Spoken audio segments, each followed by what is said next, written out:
Good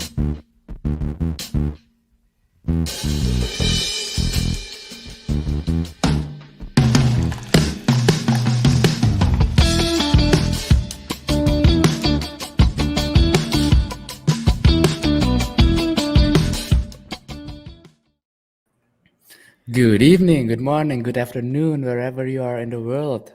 Welcome back to Social Confoes episode 52. We already kicked off 2022 last week with a powerful session with Reina Weisman on millennials. And if you haven't checked that out yet, it is already live on the website. So feel free to listen to it again, rewatch it, share it with your friends.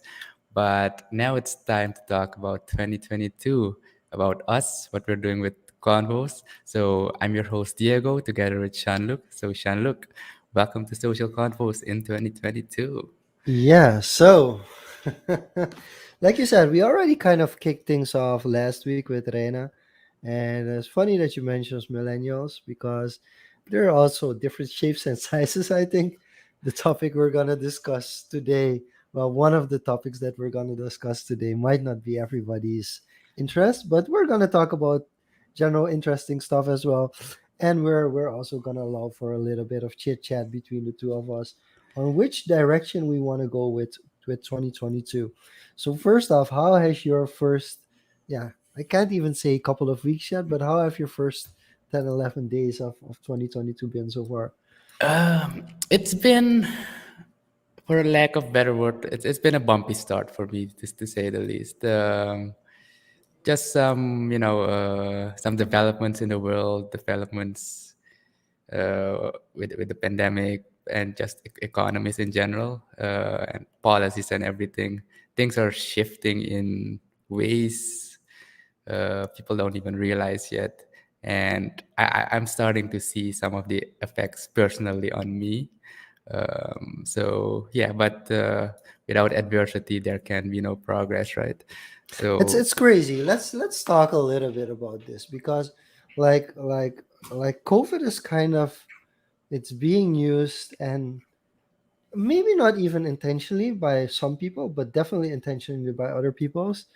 It's kind of being used as a smokescreen. And mm, I really don't like how COVID is being used as a smokescreen, especially for geopolitics. And I don't want to move too much into that because I don't feel I'm an advocate or a warrior for those kind of things. But definitely. it does put some pressure on how things are structured and how things are changing. For me, like like explained, I've experienced something as well. I had to remove one of my international bank accounts because due to the fact that if you're not living in that country, you cannot have a bank account there. I feel yeah, I don't feel that's the way to do it because you're kind of pushing regular people who want to have a general bank account. You're pushing them into offshore banking. You're pushing them Mm, into cryptocurrency, and it might be intentional, it might be unintentionally, but I feel that's not the direction that we should go. I personally, in my years at the university, in different universities in Europe. Um, I have always been taught about globalization and what governments are doing right now is everything except globalization. So it's kind of it really feels like a ironic. regression. Yeah, it's like really ironic that like on the higher level everybody's talking about globalization and look how we're moving forward. We have the Globalization is internet. we have the internet, everything. But then when it actually comes down to politics, geopolitics, nation states kind of putting their rules in place and legislation in place, it's everything except globalization. It's like a very, very small part gets to enjoy the benefits of globalization, and the rest of them is like, yeah, we won't allow you here. And again, I'm not the right advocate because I'm pretty lucky when it comes to the opportunities that I'm getting and the possibilities that I have. But I don't think it's fair. I don't think it's No, fair to my I colleagues, to my friends, to family that don't have the same opportunity as me. And it's emotionally, it's kind of bugging Yeah, me a no, little bit. I fully agree with you on that part. We have been in positions ourselves to, make use of certain opportunities that most people don't have. And even now that we have experienced that, we are kind of feeling some of the effects. And if I'm thinking about what other people who aren't in such a fortunate position are in, kind of don't even realize, it kind of makes me, it's been mentally draining for me, to say the least. Yeah. Um, but aside from the bad, I have, kicked 2022 off with some, positives as well. I enrolled to ITU, so that's kicked off. I enrolled, so I still need to actually start it, but I took the step, clicked the button, Okay, I okay. had the kickoff session with Tom, I think last week. So it was quite interesting. So I'm curious to see how that platform is set up, and curious to see how I'm very open-minded to learn on that whole process, aside from the personal side, but the logistics around it, how they tailor to international audiences. So that's what I'm curious too about. And speaking of, have you gotten your thief? That's not right. Have you gotten Gary's new book yet? Uh, Mine uh, is still on the shipping yeah, since it's being shipped. November, December. No, Like, actually, I received my books only early January. So and they're on the next shipment to Suriname. So I ordered okay, 12 yeah. books. I ordered 12 and a half books by Gary Vaynerchuk, and I'm expecting them actually somewhere this month. And then we're gonna start giving them away. Yeah, And I if checked with they're my shipper today, and they said it's already on the ship and it should arrive either this week or next week. yeah, So I'm very excited about that. yeah. And the reason we bring it up is because we're gonna talk a little bit about his upcoming project, or like ongoing project, that's gonna, I think, be one of the bigger developments in the business, social media, crypto space, Web3 in 2022, if you're talking about mainstream adoption. Okay, so what's kind of, I don't want, we're not gonna do like a full Gary Vee appreciation episode yet. Maybe we'll do it in the future. But have you what books of Gary Vee have you read? So I think his first book was Crush It, and the second one was Crushing It, Crushing It, with a yeah. yellow cover. Well, it's not I've the first and second, but those are the two connecting Those are ones. the two, Yeah, yeah. yeah, yeah. I've actually only read Crushing It with the yellow cover. I remember it vividly because I think it was 2018. It was my first ever purchase with um, Bitcoin. Oh, Yeah, okay, okay. I actually. Um, okay, just a second, guys. We have So some Gregory feedback. is saying he doesn't see the stream on YouTube. That's weird because it is connected. So that Yeah, is weird. maybe hard refresh, and if you can double check that for us, that'd be great. Mhm. Um, but yeah, crushing it. I think that and another book was, a test buy. That there was a platform that you could use to kind of use Amazon, and then there was a intermediate platform that you could use your Bitcoin that would convert and execute the order for you through Amazon. So you were bought your first Gary Vee book with Bitcoin. That's interesting actually. That's really interesting. Um, what's my first Gary Vee book? I think my first one. I think I first bought Ask Gary Vee, and I think that's a really interesting book. Because in general, I think most people think of him as like focus really on specific and marketing and getting awareness. But in Ask Gary Fee, he also talks about things like family, like other sides of the business that usually you don't find. So most of the time, when especially for me as well, I usually talk about social media, marketing, those kind of things. But we don't always talk about entrepreneurship separately. We don't always talk about life separately. I mean, you could write a whole book about parenting, and those are kind of things that he also comes across. So yeah, so those are things that I find very interesting. And so that's the first book actually, and then Crushing It, of course. I think Amy Landino is in it. Um, Yeah, Amy, I was big yeah. into photography. I still do photography every now and then. But one of the early people I followed when I was, learning about photography on YouTube was actually froknowsphoto. And he actually, one of his stories was in the book, and kind of, was really cool to see someone you're following in a different field on YouTube, kind of his story, uh, and how that journey kind of helped him get to where he is. So that's kind of that's it's always nice to see, like, when I won't say influencers, but people you learn from, people you look up to, or just channels, individuals in general, kind of cross pollinate in platforms, and you see how they impact one another, and that translates back to you, like, So okay. here's a question for you. Now that we're in 2022, um, we've kind of said for last year we want to go more into understanding how the platform works, understanding how podcasting works, and do you want to pick it up a notch? Meaning, like really going for guests that others want to focus on, or do you want to decide like, no, we want to have the guests that we feel provide the value? Or are you gonna say like, I want to go with Confoes in a direction What do you where mean with guess others want to okay, focus on? good. So here's the general trend, and and this is where a lot of YouTubers get burned out, and a lot of content creators get struggle with.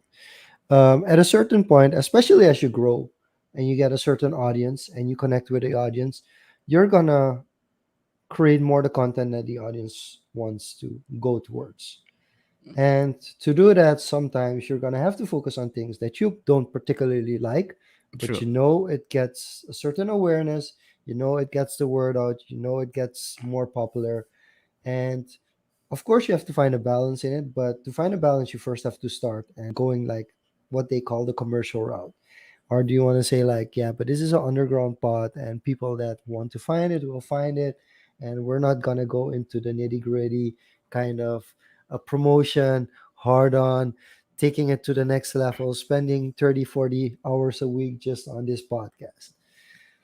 For me, the priority will always be um, the latter that you said. So not per se focus on what others want specifically, but that kind of resonates more with us, and I think that will help continuation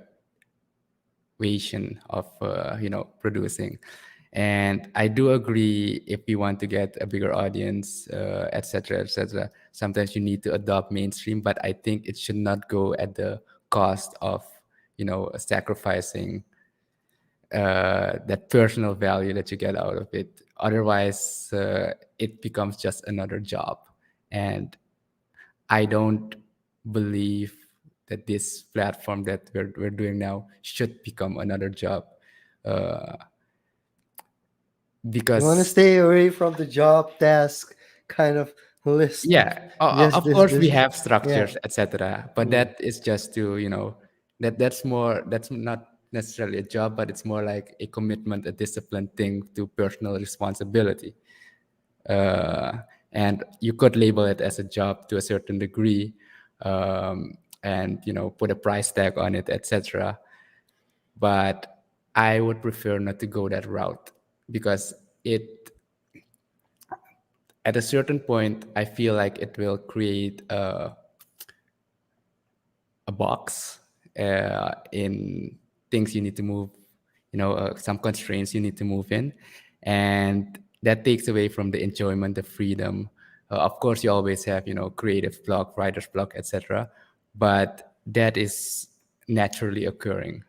So I think we need to find a way to deal with that, and that's where we doing it together helps for that co-accountability.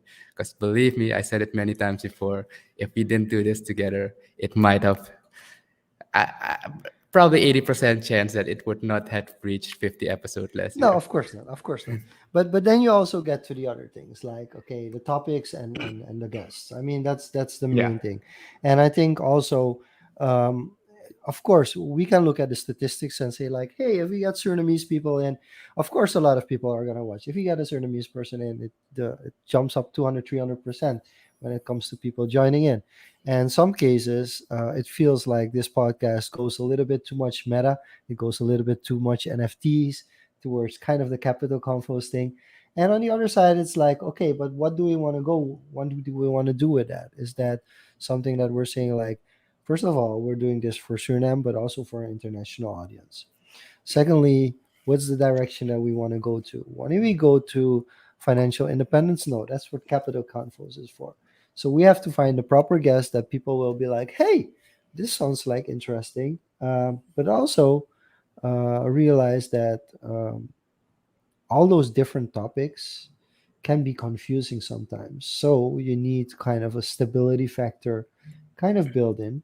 And we can do it like overrated, underrated. That's one way to go about it. But also we can incorporate in the team of the we can make monthly teams, say like, hey, every month we want to focus on a separate team and we want to go towards certain teams every month, or we're just gonna go with connection with viewer feedback, saying like, hey, for everybody that watched the show, what's the main thing that you are interested in, that we get a guest on, because we basically do have the network to reach out to people and find people that are willing to talk about subjects that we lack knowledge of, or we find interesting for people that want to listen to social confos. Okay, so first thing, as you mentioned, I think that's something we definitely could do. You know, set certain themes for certain months or something. For you, before we go to the viewers, what's one topic for this year, or one theme that you definitely want to explore more? I do want to explore a little bit more on family stuff. Family. Yeah. Family and life choices. I think that's really interesting. I would love to have a guest who has done something completely different, like a completely different route, and makes you think about what are the things that are important in your life. Yeah. For me, if I'm going that route, you know, the things we are personally interested in, that's a given. That comes naturally. Yeah. Uh, people notice that when we start talking about it. Hmm. But one offshoot that definitely comes to mind is more a bit on philosophy. Okay. I try to kick this off in a series, you know, with cognitive convos. I only did one episode back in Yeah, it's 2020, hard. but because it's such an abstract topic, and the level of thinking and delineation that you do about subjects, it's kind of hard for people to grasp. And yeah, it's a very small So subset of who people that did you are have in mind? Did you have in interested. mind But Elon? You want to have Elon on the pod? no, not necessarily Elon or the top people, but topics along those lines. You know, about you're a very strong proponent of ikigai. That there's so much that is behind ikigai that we can unpack and if we can translate that in how we do that, you know, in a social convo, in a more chill setting, it it would be a way to spread that I'd say movement to more people as well. Okay, sounds like an interesting plan. So, what do you want to do? What do you want to do exactly the same in 2020, and what do you want to do differently? You mean 2022? You're moving 2022. backwards. 2022. Sorry about that. Yeah. So what do we want to stick to in 2022? I think one thing we need to continue doing is work with our our database. The last few weeks we've been kind of neglecting it, but that was kind of our north star for pushing through all those weeks, and we need to kind of go back into that consistency of optimally using our podcasting database, Yeah. because that will be, I think, in 2-3 years, a tremendous resource to go back to, etc. Be it for network, be it for specialists, be it for just reflection, contact information, linking people together. So that in itself can become a valuable asset. So I think that's something we definitely need to continue doing. And if we're looking at something differently, I think we mentioned it in the last episode with Reina, is touch on the new social audio platforms like Twitter Spaces and how they do it, because Yeah. and that is very topic specific. I get that, but I think it is necessary for us to touch our toes in different things just to see how it is, even if we don't adopt it on a long term basis, but just to get that sense of feeling, well, this is happening. So not sure if you see it differently or No, it means that we have to do Twitter Space this Friday. We just have to pull through it. We have to get Jennifer on board to maybe help us out a little bit, which she will definitely do because she's awesome. So maybe we should start with that, and I think that will help us out a lot. We just It's just a second commitment on the Friday, so we still have to figure out how we're gonna approach that. But I think that's a good way to kick off 2022. So now we can talk a little bit about the book games. Tell us a little bit about about the book games for people that generally have no idea what book games are. Maybe it's yeah. good to. So a short recap of events that unfolded in 2021. In May 2021, Gary Fee launched his big project, the Fee Friends, and it's an NFT project that's kind of tied also to a new IP, intellectual property, that he's creating, and it's also tied into a conference that we'll be hosting in the next 3 years. And this IP is actually, to kind of embody the values he has as an entrepreneur, as a human being, into these characters that he created. But tied to that, he also wrote a book about it's called 12 and a half. I haven't read it yet because we haven't received it yet, but it's about the 12 or 13 core values he holds in high regard. And I think the half watching interviews is the one he's still working on. Um, so the book games, how that comes into play, he launched the book, I think it was August, a day in August or September. And people had 24 hours to pre-order his book.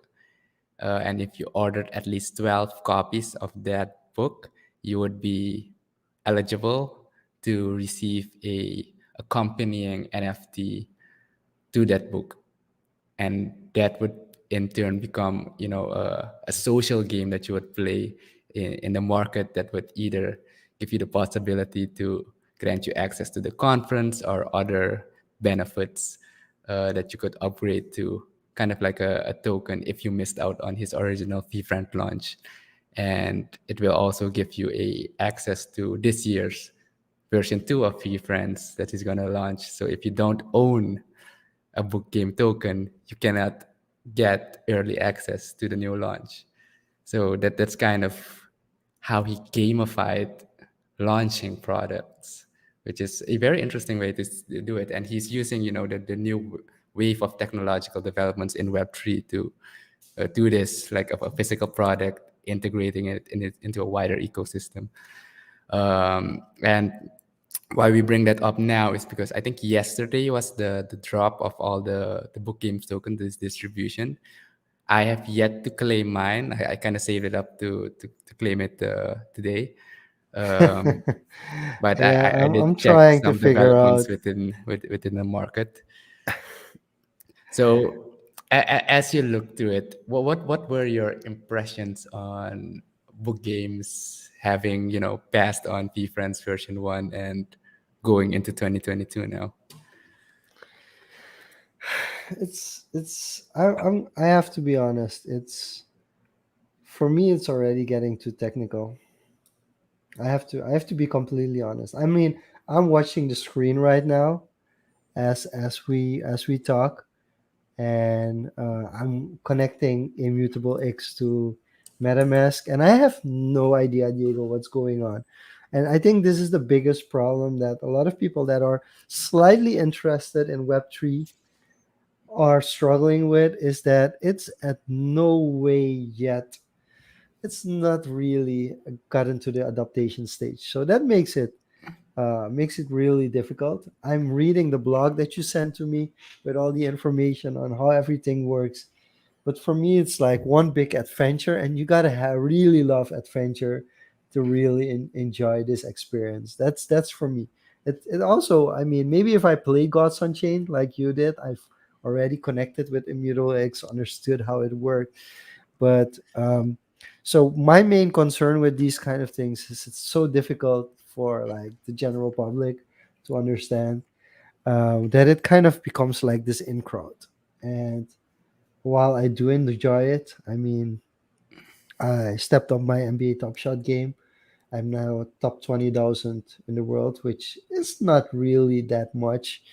Like it's top 3.7% of all collectors, which is a pretty big deal for somebody who really, yeah, kind of didn't really invest from the mainstream kind of way.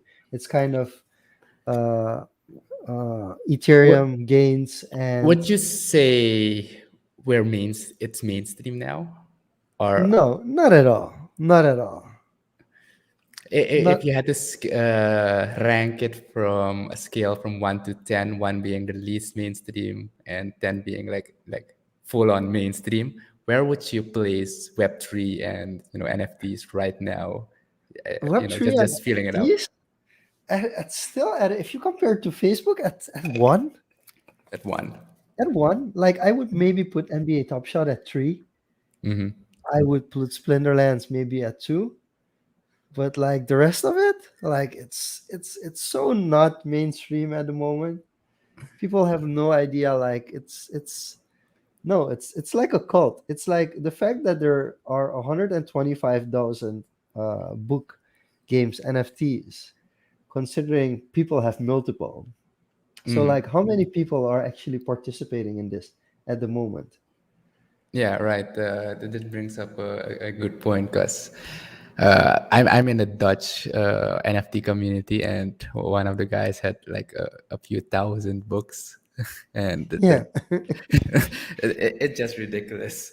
No, but Um, you do have an early mover advantage. I think that's one of the things that, like, the things that you struggle with is like everything, you have to figure everything out yourself. And of course, there's a small community where everybody helps each other out. and that's in business in general because that's the payoff, that's the risk, that's the learning curve you go through. Because if millions already adopted it, it would be spread thin, and the potential upside would be even less. If you look at Facebook adoptions, Facebook for business, the potential upside is getting even harder and harder to justify. I almost want to show you like my mailbox for the past hour. I've been trying to get.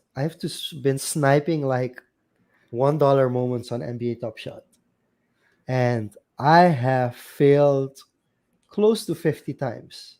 No joke.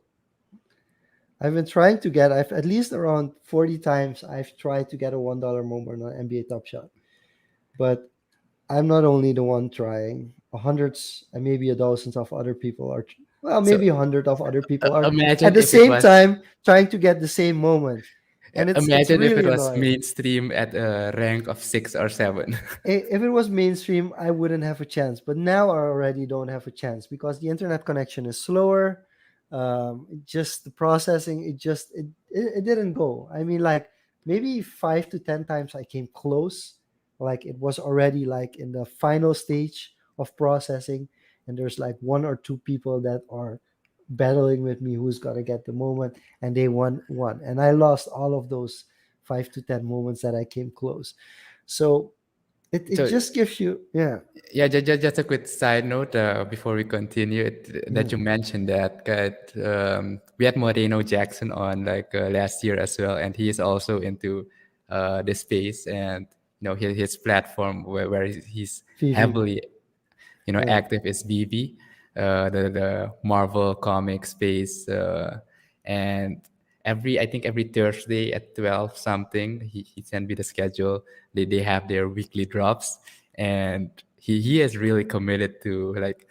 I saw his Instagram stories. I think a few days ago. 3 phones logged in, ready to go as the second goes, and sometimes he gets through, sometimes not, but Yeah, it's like it's Black crazy. Friday. We talked about Black Friday, but this is like Black Friday every week.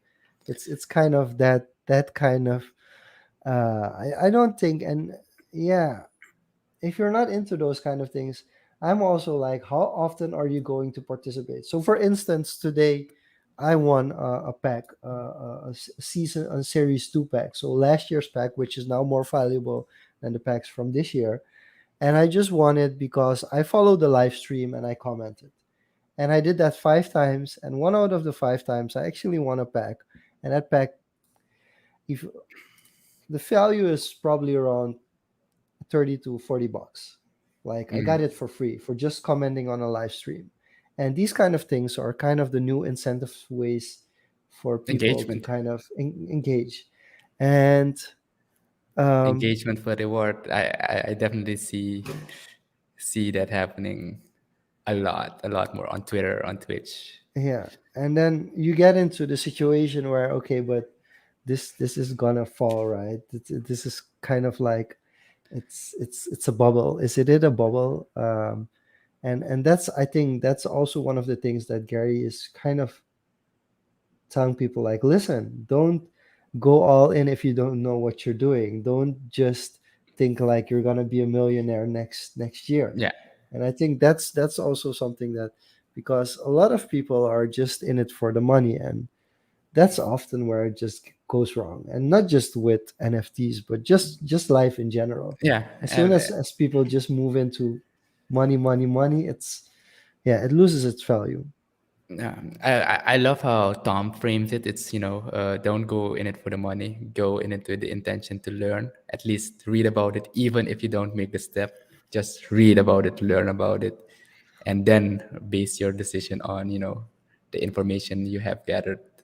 So that And you know what the trickles best part down is? back down to mindset.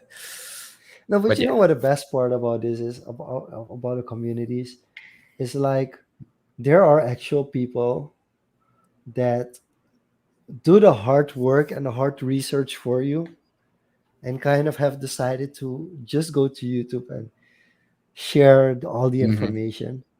And I mean, that's such a valuable thing. And those streamers are also kind of at their early stages. So I spoke with one of them, and he was like, yeah, but I don't feel comfortable seeing myself already as like an influencer or a creator that people kind of look up to for information. But they are like people that are really niche. I mean, this is real niche YouTubing. Like, it's really going for one specific NFT or maybe two specific NFT projects, just being a YouTuber for just that. I mean, it's kind of, it's we're yeah, we're just in a different age.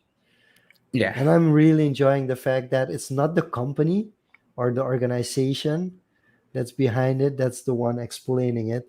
And the even better one is, of course, there's no company whatsoever, but that's Mm, for another we day. know the song that's with that.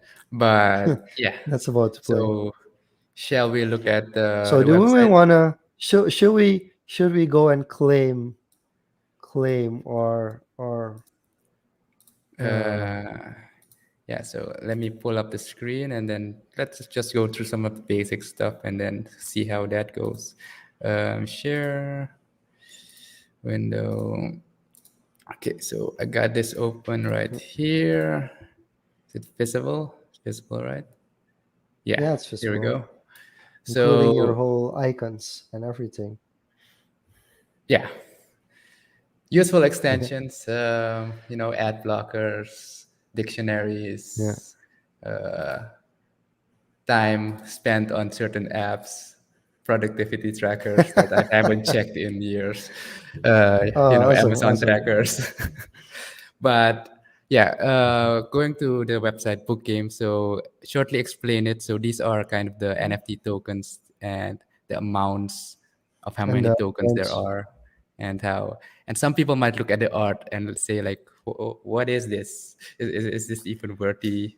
It's just doodles by a popular individual. But don't underestimate the providence, like the source of where certain things come from. And if you go way back in just human psychology, human history, like if you look at a popular artist, it's only after they die and scarcity increases that they become world renowned, like a Picasso or something. So Oh, you're going for that. You're gonna outlive Gary Vaynerchuk to just to hold the NFT and say like, I hold the original Gary V. just an example, and some people, I think, they baked in a certain combination, like you have to have the full set in gold of something, and then you can exchange that for the actual physical paper art Oh, piece that oh. they're gonna send with you. So yeah, it's strange on how the human brain works to incentives and what they value and how they value it. So it's really, I mean, it's mind-boggling. For just from a marketing perspective, to give you an idea how meta this is, it's just that I mean, on a daily basis, even today, I had meetings with clients where I come up with kind of like social media campaigns, like campaigns, things that you can do to interact with your audience. And I mean, these kind of NFT projects, it's not even on my radar. It's maybe in 5 years from now, where we'll be doing projects like this. I'm actually working on something with a friend of mine in the Netherlands, maybe to get into these kind of NFT games, but it's still at such an early phase. So what my so biggest worry is, can you lose your book NFT while playing the game? so here's the thing, it's not actually a game as defined, what a game is. It is actually more like a mental model, like in the bigger, grander scheme of things. And just to give up some wild prognosis on what I expect, personally, what I expect to happen within the next few months leading to VCon, the big conference, since there are, also tickets that you could claim through the NFTs, Oh, um, okay. is actually the burn mechanic. So as you said, 125,000 tokens in total, right? And we got what, 3-4 months to go to May, uh, and people can exchange tokens for assets that Gary himself has collected over the years. Board apes are very popular. Crypto punks are very popular. And for Wait, this wait, board what? ape, for Wait. example, is if you exchange 858 tokens, you could exchange those, like burn those tokens to get this ape from Gary.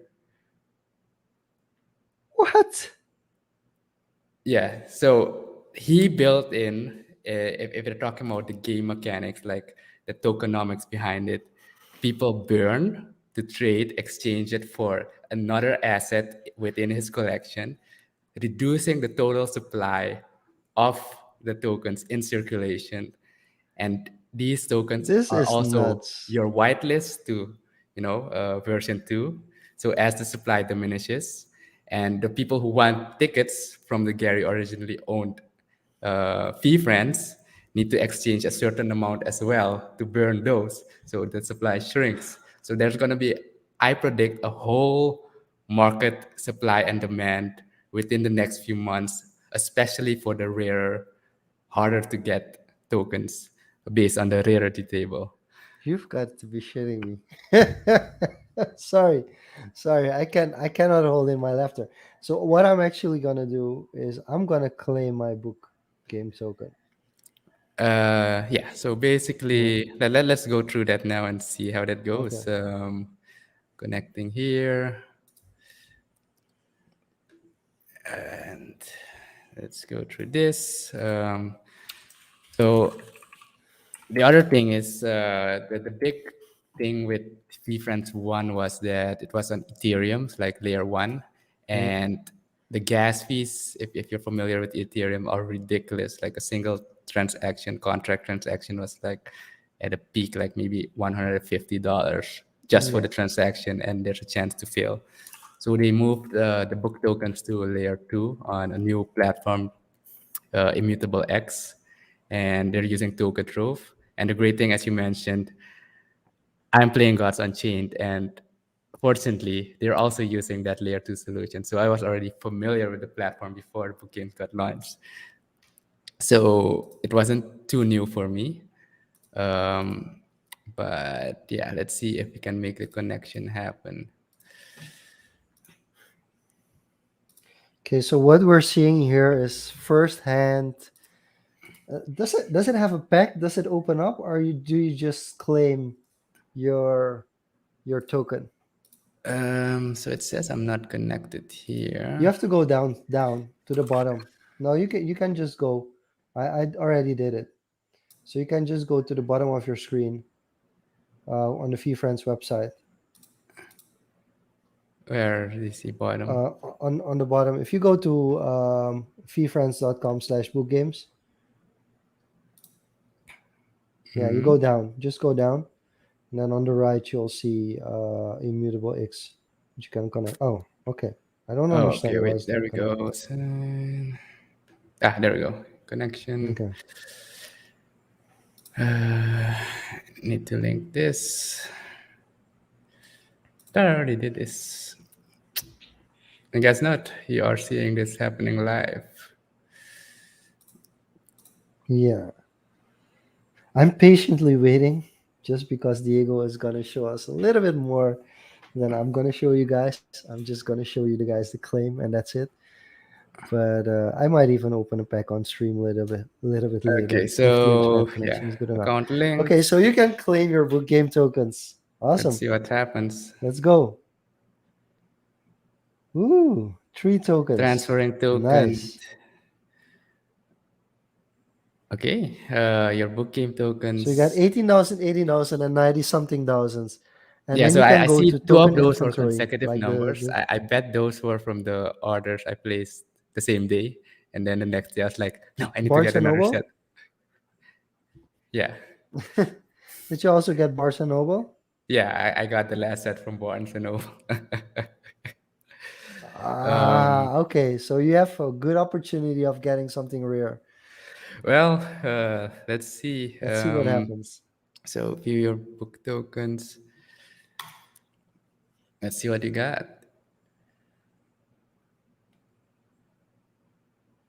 All right. Ooh, Um, the self-aware is a pretty good one, I think. I think this is. I need to check up the rarity table, but yeah. So it's not gold Yeah, champagne that looks koala, kind of but nice. It's not gold champagne koala, but it looks like, is it champagne or is it fur? this is. I think this is fur. But yeah, speaking of, Yeah. I think there were three special characters with very limited supply. Like I think it was the koala. You got a galaxy of fur, and a granite, I I think. think So this one is all three generic. are rather, they're not that Granite. generic, to be honest. Okay, granite 7%. It's still, yeah. Optimistic otter. Got here galaxy and fur. Spectacular. Yeah. All right. All right. But Okay. yeah, the koala, the the troll, I think, and the paper hands pony, those are going for No, the troll is ridiculous. those are really. Yeah. I think it's the, Eh, what is it? The troll. I think that one is really. so if you look at the special tokens like the koala, etc., even the least rare ones, look for how much they're going. Yeah. Well, people It's are also ridiculous. putting up insane prices. They're just Yeah, also but just putting up look at insane the prices. sold listings, the ones that actually sold. These have been purchased. Yeah. It's mind-boggling. But you Uh, do you notice that it's only ponies and koalas? because I filtered through special. The special No, are but on there like the third one isn't even showing up. because there are only 15 out of the 125,000 trolls. The tiny ogre is not even Ogre, yeah, showing the up. ogres. I mean, yeah, 15 out of Yeah, the ogre is not 125,000. That's 100 and less than yeah, what 0.01%. So yeah, yeah. Okay, yeah. if you look at all, so So the floor, the overall floor, just to give people a perspective, the overall floor right now is $485. Meaning, like, if you just sell the cheapest NFT, you've made your money back you because buying basically 12 got the books was books for around, free, and yeah, but I buying got it 12 for books 250, was I think. $250, right? Between 250 and three hundred Yeah, I dollars, got it something for like that. 250. I got it for 250. So basically, you bought 250 worth of books. You get the books for free and an extra $200 if you're just in it just for a quick grab. Yeah, That's insane. Yeah. And like you but said, there's a burn there going on, there's so the they're going to be there's the even burn worth more. mechanic, and well, Yeah. what's most interesting to me is the whitelist mechanic for version 2, and people are Yeah, going to but want I'm to not gonna buy. burn. I'm not gonna bring it to a layer 1. I'm not gonna Just do any hold of it. those things because it's gonna just cost me a lot of money. So let's see Yep. what I'm getting. Let's also share my screen. Quickly see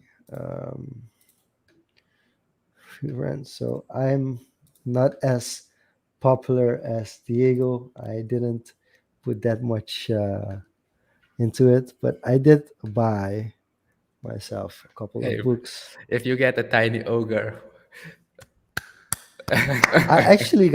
I got a really low serial, so that does have me excited. And I think I have to stop sharing my screen because I'm only sharing a tab. So book inventory, and I'm going on token drove. I'm gonna try not to look just yet. I don't know how I'm going to do that. Uh, the reveal, oh, I still haven't connected my wallet. How do I connect my wallet? it should be just it, MetaMask. Just a second.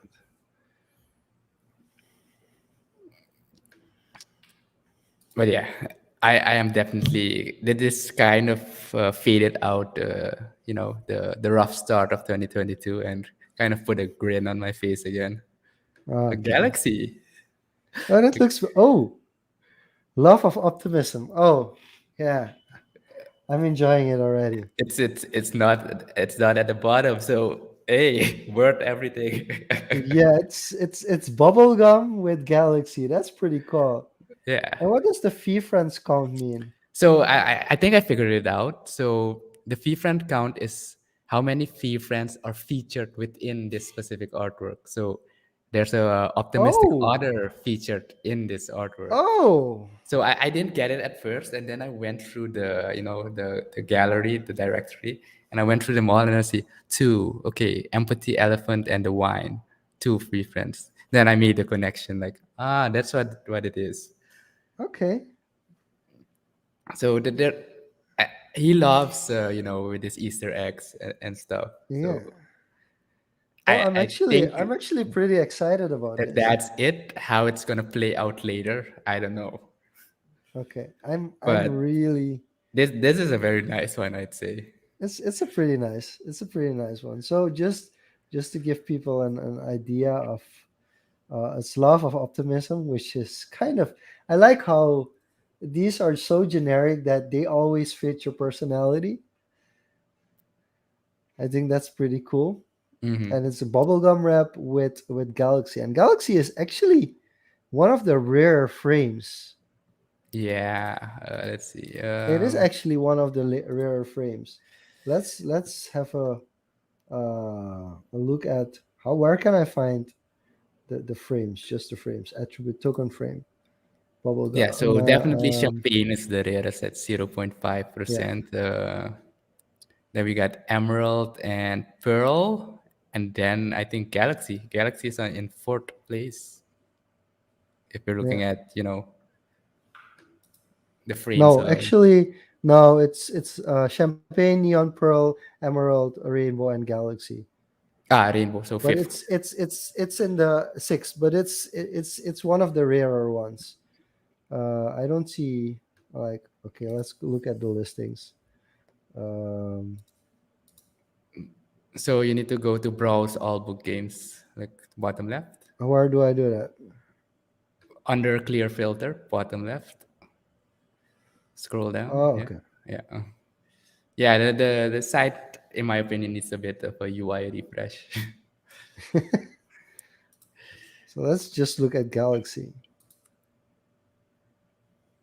So you can Okay, also and go let's to a change. settings to show the listing in US dollar prices instead of Thank ETH you so prices. much. Thank you so much for doing that. So newly listed and lowest price. Yeah. So the law of optimism, the cheapest one is going for 630, which of course we're not gonna sell it for.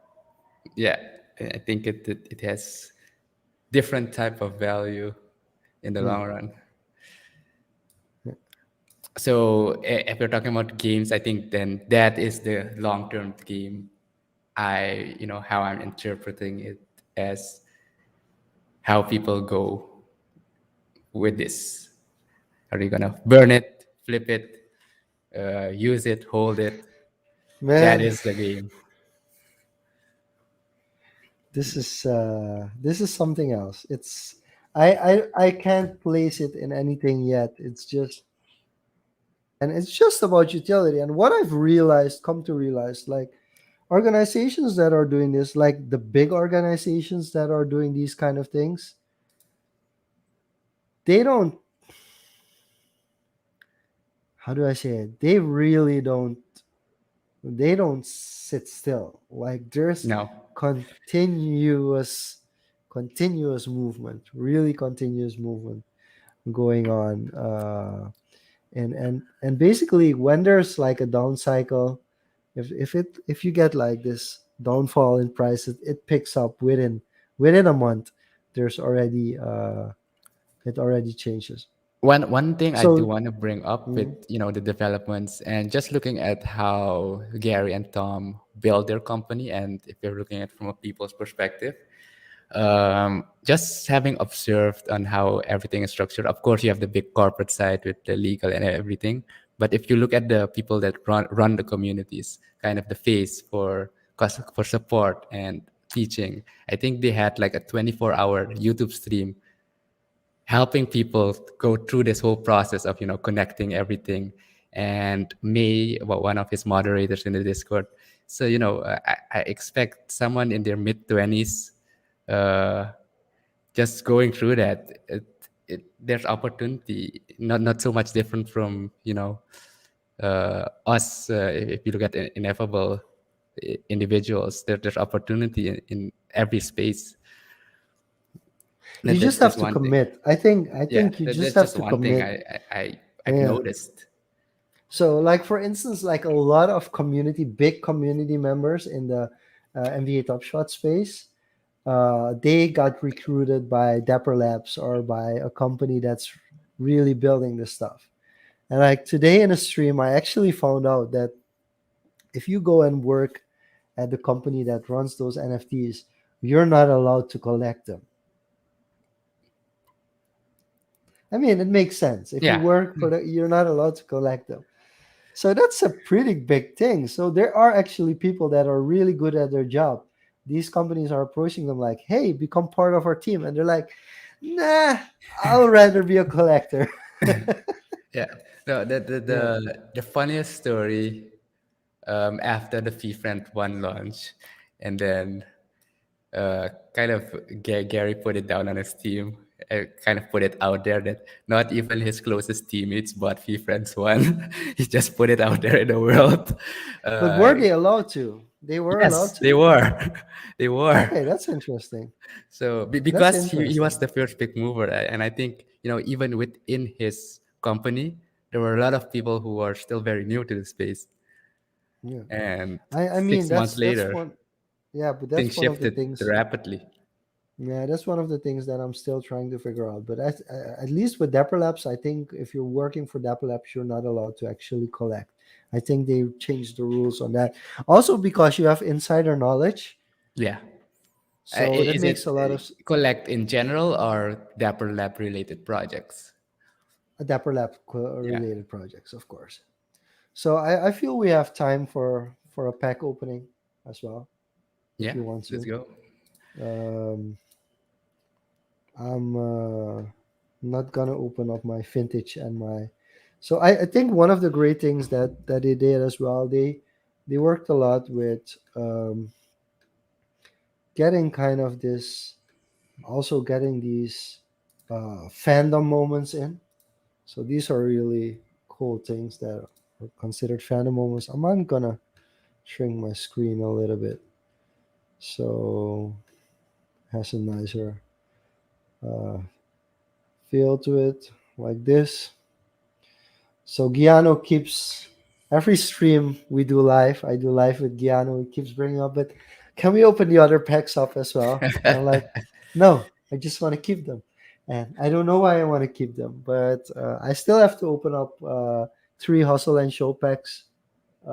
They were on today, and this is one of the most. What if you accidentally misclick and you open that one?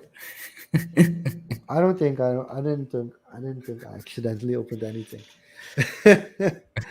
So I'm just gonna open one of the three packs. I still have two more packs to open, but I'll open those quietly in sanctuary of my own space.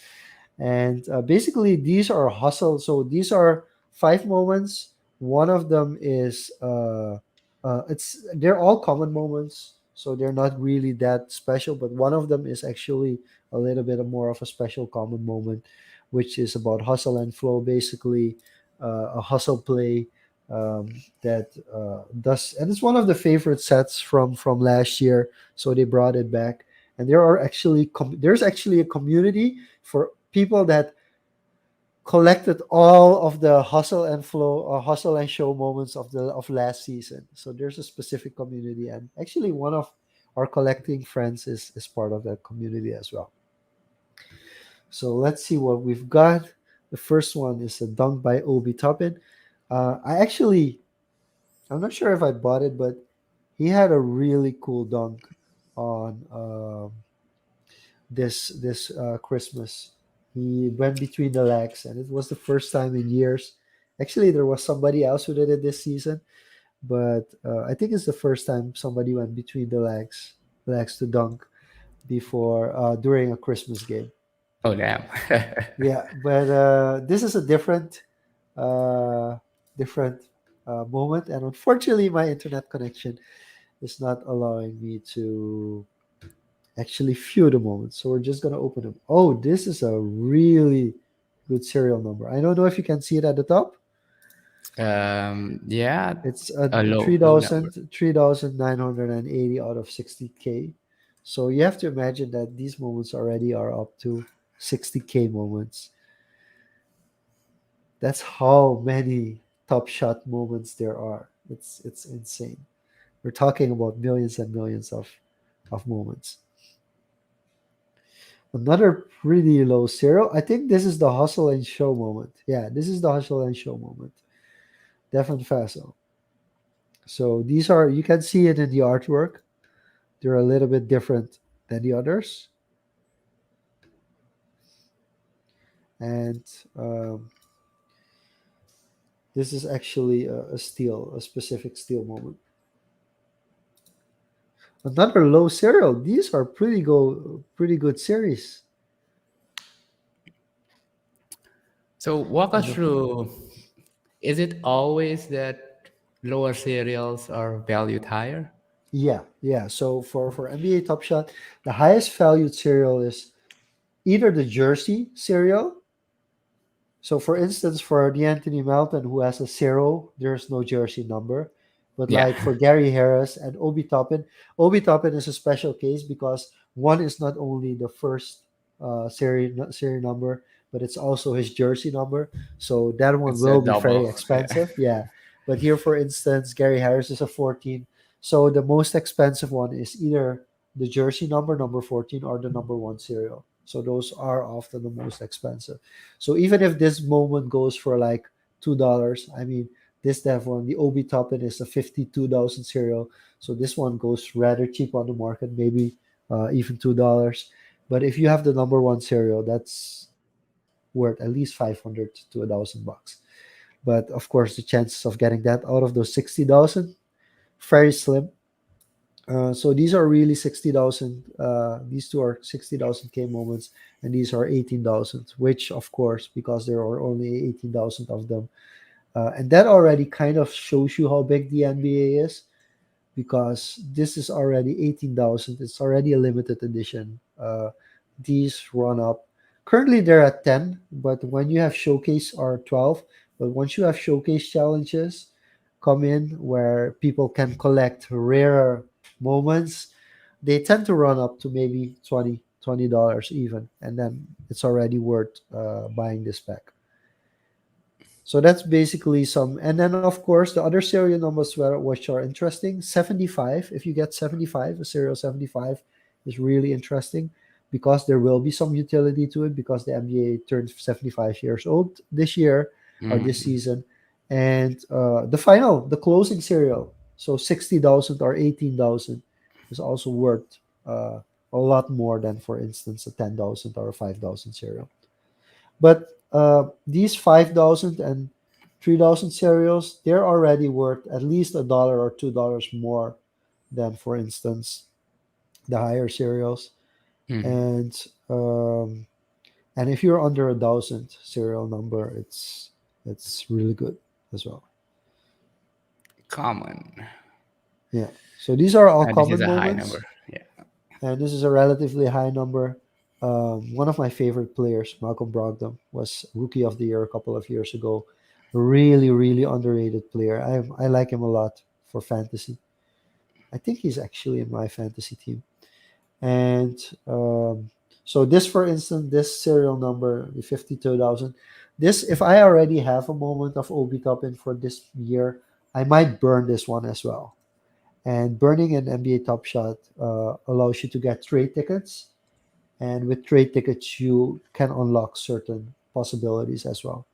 One of the most interesting possibilities at the moment is a Series 1 pack that you could purchase with 350 trade tickets. So you have to make the calculations if it's actually worth it.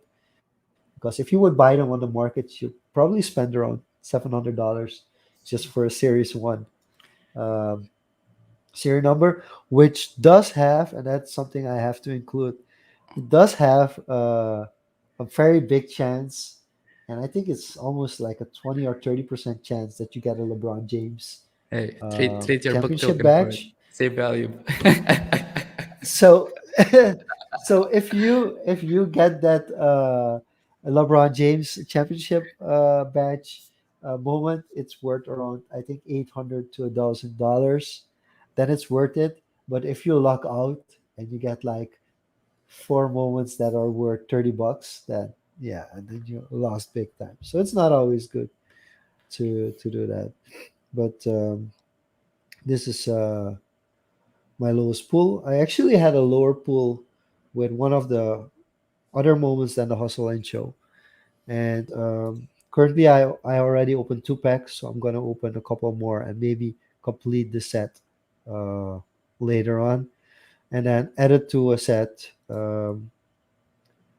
The This is the actual base set for Series 3 at the moment. How do you get a pack? You just go to nbatopshot.com, and you can, if you're a new collector on nbatopshot.com, you can actually purchase, I think, two packs. The first two packs, you don't have to stand in line. I have to get in line to get these packs, and you don't have to get in line for your first two packs. And after that, you have to, for every drop, you have to get in line as well. Uh, So and of course, if you join NBA Top Shot and you tell me about it that you joined, I might send you a free moment. I might be able to do that because I give them away on Twitter, so I might as well give you a free moment as well. awesome. I think that's it for the opening and the reveals of our stuff for this week.